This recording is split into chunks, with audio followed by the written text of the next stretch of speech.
নমস্কার বন্ধুরা, তোমাদের আজকে একটা মন্দির সম্পর্কেই জানাবো।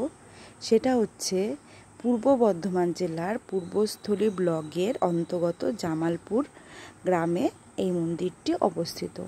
এই মন্দিরটি স্বয়ং শিব আর বুড়োরাজের একসাথে পূজিত করা হয়। এই মন্দিরটি জামালপুরের বুড়োরাজ মন্দির নামেই খ্যাত। বুড়োরাজ নামকরণ করা হয়েছে কিসের জন্য? এখানে ধর্মরাজ আর শিব ঠাকুরের একসঙ্গে পুজো করা হয় বলেই এখানে বুড়োরাজ করা হয়েছে।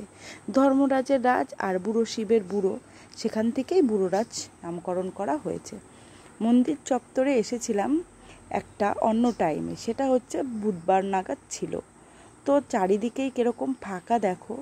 এই মন্দির চত্বরে যদি সোমবারে আসা যায়, ভিড়ের ঠেলায় থাকা যায় না। আর যখন মন্দির চত্বরে মেলার টাইমে আসা হবে, তখন তো পা ফেলার জায়গাই পাওয়া যায় না।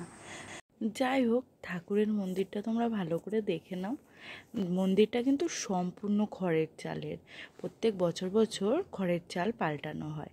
আর ঠাকুরটা যে স্থানে আছে তার ওপরটা কিন্তু পুরোটাই ফাঁকা। তো ভেতরটা আমার দেখানো প্রায় হয়ে গেছে, এখন আমি বাইরে চলে যাচ্ছি। আর জানো তো, যখন পুজোর টাইম হয়, যেমন বৈশাখ মাসের পূর্ণিমাতে যখন সবাই সন্ন্যাসী নেয়, যখন পুজোর টাইম হয়, তখন সবাই না এরকম ধারালো অস্ত্র নিয়ে সবাই নাচানাচি করে। এটা আগেকার প্রথায় চলে আসছে।